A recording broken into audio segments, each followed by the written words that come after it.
All right, so let's get started. And I am an on-time person, so I'm very punctual when it comes down to certain things. So I'm going to go ahead and get started.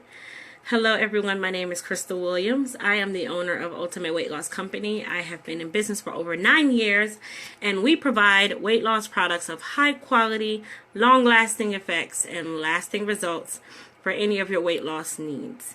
Today's live is going to be all about 5 ways to avoid late night snacking.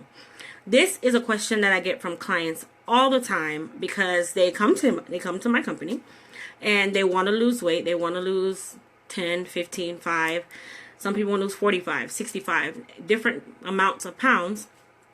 And the one complaint that I always get, no matter what it is that they want a way to stop snacking late at night. Now, our products are awesome products. Here is the only thing that I always say about late night snacking. You should not take our products in the middle of the night. Why? Because it's going to keep you up. It has a good amount of caffeine in it. Or unless you're using like Ignite or something like that. Ignite is one of those products that will be able to be used any time of the day and help with fat burning, but it won't really stop the cravings late at night. So today we're going to really just discuss 5 tips that I came up with that I think are vital for late night eaters such as myself. I've gotten myself to the point where I don't eat so much late at night anymore. I figured out kind of a formula to get me through the night, which it was kind of very hard at the beginning. Now it's fairly simple. So, number 1, numero uno. Don't starve yourself during the day or at night. And when we say don't starve yourself means that you try to save up all your calories during the day. So you might eat like an apple and then drink water and don't do anything else throughout the day because you want to save up all of those calories so you can eat this humongous meal at dinner. Or vice versa. You eat all day and then you don't eat dinner and you're expecting your body to say, okay, I'm going to let you get through the night and you're going to eat and we're going to be good. That is not going to work. Okay? Starving yourself during the day or starving yourself at night is actually the worst thing that you could possibly do. Your body needs food. It needs natural energy. And what happens when you don't eat? Your sugar level goes up. Your sugar level goes down. And at that point, your body is just fatigued. You're hungry. You're trying to fight it out. And you can't. So by the time you get home, you've already skipped your dinner. Now you're ready for bed. And you're expecting your body to say, okay, I can starve through my sleep too. It doesn't work that way.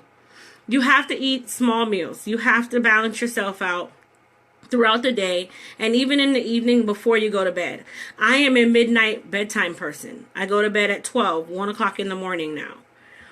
I typically try to eat an apple or something at least 30 minutes before I know I'm about to go to bed. I do not eat hard foods like a full plate of curry chicken or chicken and broccoli or something of the sort. I try to eat something small so that can get me through the night when I go to my bed. So I usually do like an apple at least 30 minutes before you go to sleep. The only reason why I do an apple is apples help with indigestion. I'm one of those who fight with indigestion a lot. Apples help to bring that down. So that's why I eat that right before I go to bed to ensure that I'm actually putting something in my body that is going to allow me to get through my 8 hours of sleep. Okay? Or if you don't want to eat, drink a very large cup of ice water, usually about 8 to 10 ounces, and that will get you through the night. So that is tip number 1. Don't starve yourself during the day or at night. Okay? Tip number 2. De-stress before you go to bed. This is kind of the hardest one to do for us to even say de-stress, because sometimes that de-stressing, this might be a stress that's been on your mind for 3 months. So these are kind of tactics that I use to de-stress. I call them anxiety release or stress release. Exercise. I don't do vigorous exercising, but I might do some type of yoga, some stretching. I might put on like a YouTube video because they're free. I'm not asking you to go and buy some type of exercise program, but I'll do like a YouTube video where it's just very very slow, very sensual, just kind of workout, just something to kind of release some tension before I go to sleep. I do prayer every night before I go to sleep. Prayer always tends to get you calm and in a very great place. If you're spiritual, of course, it will be even better. Reading. Reading is also another great way to de-stress yourself before you go to bed. That's another good thing. If you typically want to read, you want to read something that is not going to stimulate your mind too much. Erotica is going to stimulate your mind too much. So that's not a great thing that you want to read before you go to bed to try to get you through those cravings. You want to read something that is actually fundamental to the mind and it's going to make you relax. Typically, I'll read some sort of spiritual book or something that I picked up at church or in the spiritual store. I read something like that. So those are ways that you can de-stress before bed, which that is number 2. So number 1 was don't starve yourself during the day or at night. And number 2 is de-stress before you go to bed. Okay.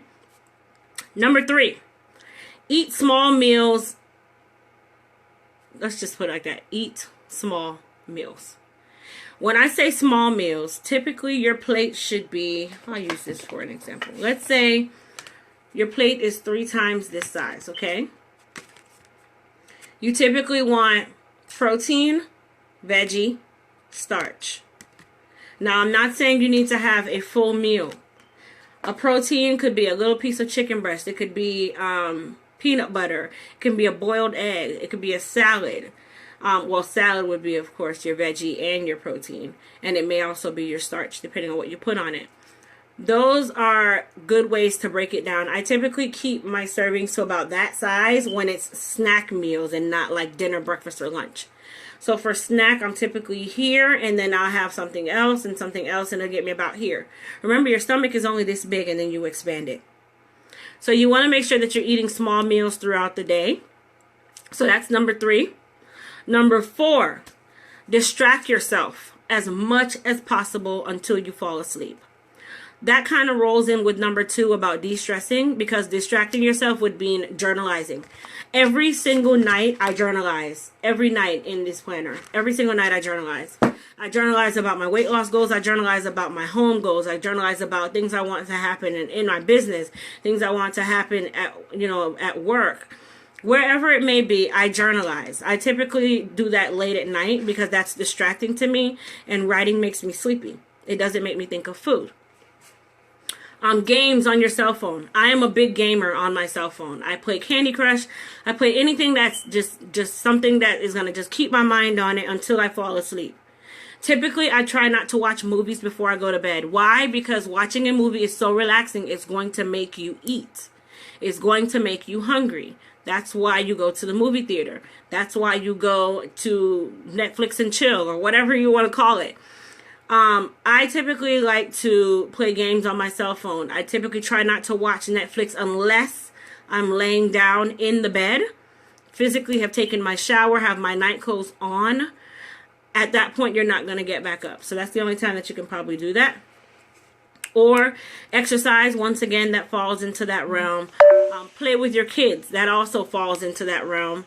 Those are some other ways. There's a lot of ways to distract you. Children are a distraction.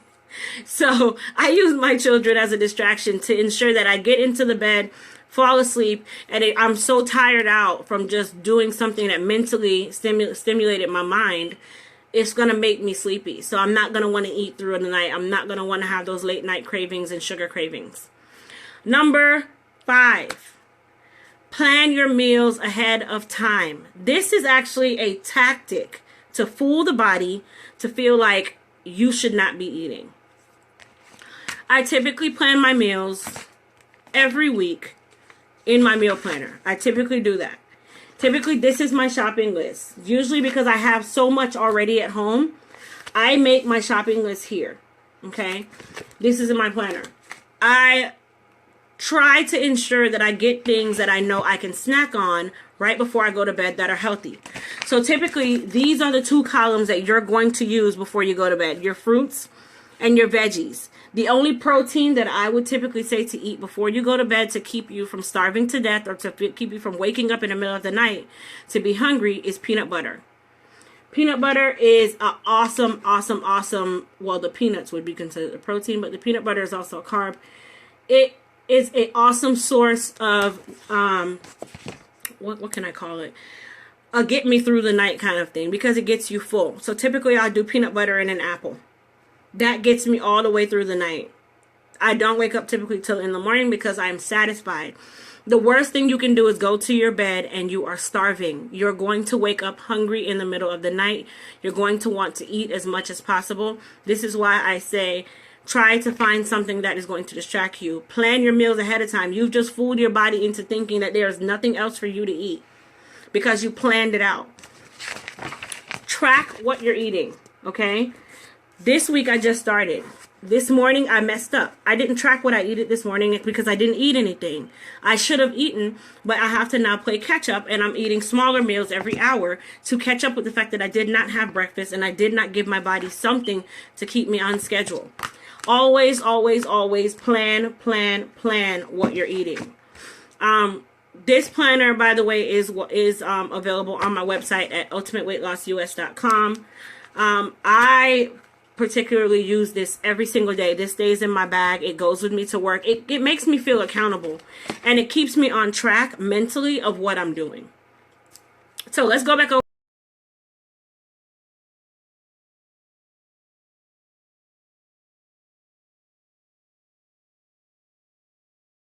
Number 2, de-stress before you go to bed. Number 3, eat small meals. Small meals are typically this, or this, and they're typically something of a better nature, like fruits and veggies. Number 4, distract yourself. Journalize. Play games on your phone. Read. Exercise. Play with your children. Do things that are going to tire you out. Number 5, which was the last one, plan your meals ahead of time. Planning your meals ahead of time is going to get you in the mindset of saying, okay, I've already eaten. I'm no longer hungry. If I do get hungry and I need a snack, let me resort to an apple. Try not resort to high sugar fruits. Grapes is a high sugar fruit. Watermelon is a high sugar fruit. Even though it's water, it's going to wake you up in the middle of the night to use the restroom. It is a diuretic. Grapes are also a diuretic. You want to try to stay away from diuretics unless you are one who has issues with your body and you don't go regularly. Watermelon and grapes is the greatest thing for you to eat as a snack through the night. But those are the 5 tips of how to avoid late night eating and snacking. Once again, my name is Crystal Williams. I am the owner of Ultimate Weight Loss Company. You are welcome to follow me on, of course, my Facebook Live, my YouTube channel, where I talk about everything under the sun that has to do with weight loss, beauty, health, and hair. Or you can leave your comments down below if you have any questions. I was going to do a Q&A, but apparently I don't need to do a Q&A, so everybody is in a good direction. If you are one who has a question and you need it answered, please feel free to comment down below or email me at info@ultimateweightlassus.com, or you can click the little link that's right above this video and it gives you a contact page to get in contact with me. I will talk to you guys later. Oh, our next video is going to be, I think I'm going to do 5 ways to avoid alcohol weight gain before New Year's. Yes, New Year's is a week and some change away. We have to learn how to avoid this alcohol weight gain. We are going to be so